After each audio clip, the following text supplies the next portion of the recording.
आया कुछ इंडिया का बाल गुड़िया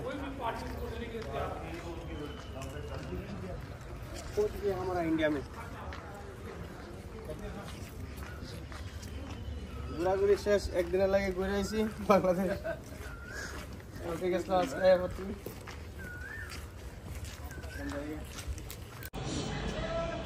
एक दिन लगे आइছিলাম বাংলাদেশ তে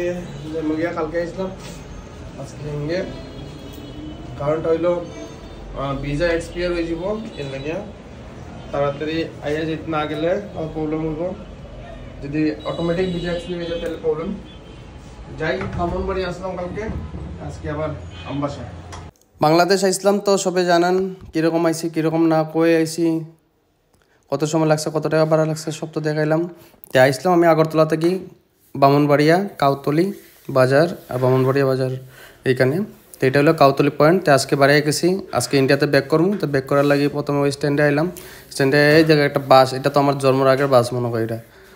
আমরা এইদিকে তো নাই কিন্তু ওইদিকে আছে কোনো পুরানো পুরানো বাস তারপর ওই কাউতলি স্ট্যান্ড থেকে একটা সিএনজি রিজার্ভ করলাম সিএনজি 500 টাকা করছিল লাস্টে 750 টাকা দিয়ে আকুরা বর্ডার পর্যন্ত লাস্ট ভারত বাংলাদেশ সীমান্ত যেখানে শেষ হবো ওই জায়গা পর্যন্ত আনিয়ে দিব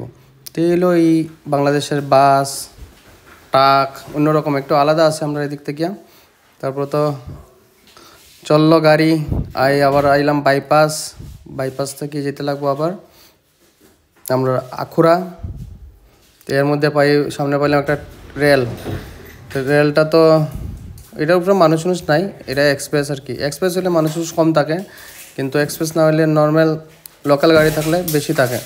এটা সমস্যা তো এরপরে পড়লাম এখানে আখুরা আমরা লাস্ট যেখানে স্থলবন্দর আমরা ভারত বাংলাদেশ সীমান্ত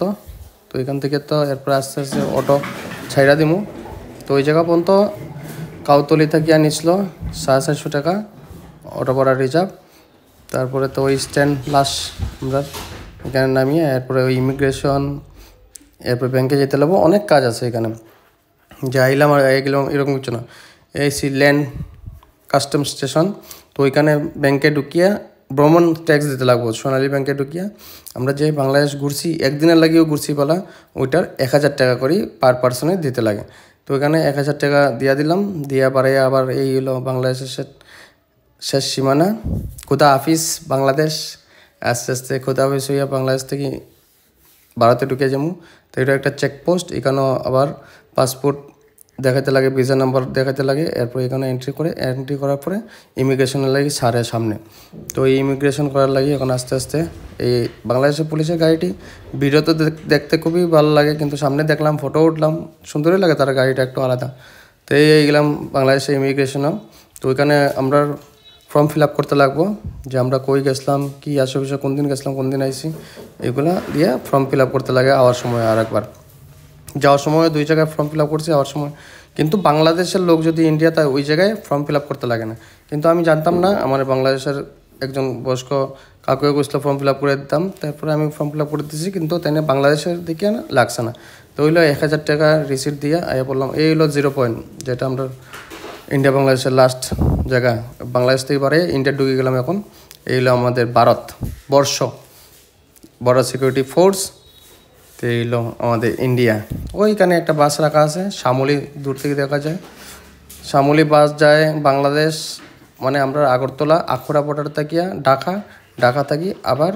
ব্যাক করে আগরতলা এই যে লেখা আছে আগরতলা মানে আগরতলা থেকে ঢাকা যাইব আবার ঢাকা থেকে আগরতলা যাইব এই হলো আমরা ভারতবর্ষের পতাকা তারপর এইদিকে আমরা ইন্ডিয়া ইমিগ্রেশনে ঢুকতে লাগবো এইদিকে হলো গেট এদিকে ঢুকিয়ে আরেকটা আমরা ফর্ম ফিল আপ করতে লাগে না আমরা ভারতের নাগরিক ভারতে আবার রিটার্ন ব্যাক করতে এখানে ফর্ম ফিল আপ করতে লাগে না জাস্ট তারা পাসপোর্ট দিয়া ফটো উঠাইয়া ছাইড়া দেয় তো এগুলো লাস্ট আমরা গেট আর এখানে টাকা আমি এক্সচেঞ্জ করলাম বাংলাদেশে আমার কাছে 7000 টাকা রয়েছিল তো আমরা ইন্ডিয়া দিছে 4700 টাকা দিছে 690 টাকা দিছে এবারে পড়লাম আমরা ভারতবর্ষে ঢুকে গেলাম ইন্ডিয়া রামনগর এখন যাই গিয়া এই আমার গাড়ি আয় পড়ছে ইন্ডিয়া এখন আমবাসা